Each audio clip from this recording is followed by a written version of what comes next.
president also preparing for a key meeting with China's President Xi Jinping.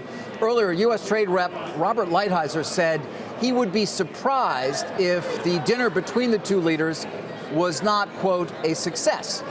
We have full team coverage and analysis for you. Eamon Javers is live in Buenos Aires at the G20 summit.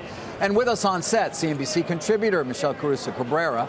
But we're going to start with Eamon. Let's get the latest from what he's hearing on the ground in Buenos Aires. Eamon. Yeah, hi, David. A couple of items to bring you up to speed on here in Buenos Aires.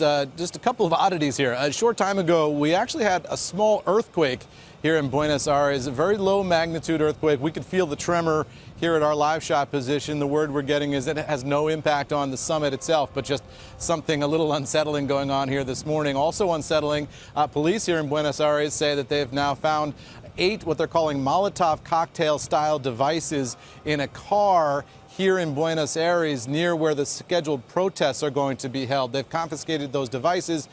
No indication on who was behind that or what the intent there was, but that's unsettling in a city where they are bracing for what could be significant protest activity through the day today and tomorrow. Meanwhile, we're still not clear on whether President Trump and President Vladimir Putin of Russia will speak to each other today. The Kremlin has put out a statement saying that they are expecting now a pull-aside, casual meetings, what they're calling impromptu, between President Trump and President Putin. I've talked to White House officials who are not confirming that at this time.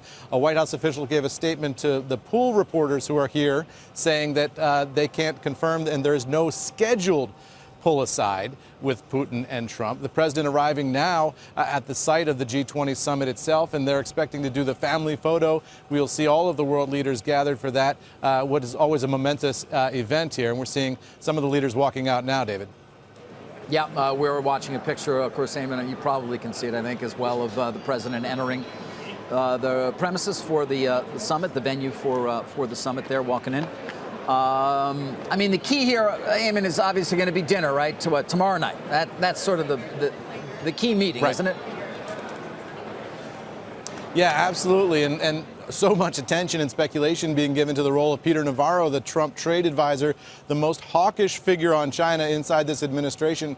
He will be attending the dinner, but what role precisely he's playing in this delegation is something of a question right now. Is he an official participant in all these events, or is he just an attendee at the dinner? We're trying to get some clarity on that and sort of how we should read that from the White House's perspective. One administration official tells me that it is a deliberate signal by the president to the Chinese side that he's got his most ferocious anti-China person right by his side as he goes into this dinner, display of strength, if you will, on the president's part going into that dinner. Nothing officially from the White House on what exact role Peter Navarro is expected to play here, but an interesting development nonetheless that he is now here in Buenos Aires and attending this dinner tomorrow. So perhaps some posturing ahead of the dinner, perhaps each side jockeying for position a little bit. The president very much views this as an enormous opportunity, but also sees the political risks here of cutting a deal